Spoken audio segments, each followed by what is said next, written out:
Hello, today I want to show you how to connect the sound sensor with the LED. Prepare a 9-volt battery, a battery buckle, a power module, a sound sensor, and a LED. Firstly, connect the buckle with battery and the DC in interface.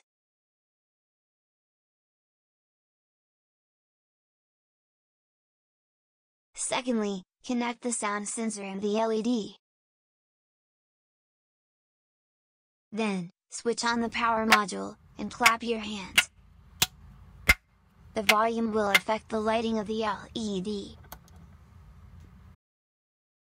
Thank you for watching. If you are interested in Pimpinwa products, feel free to contact us, or your local distributor.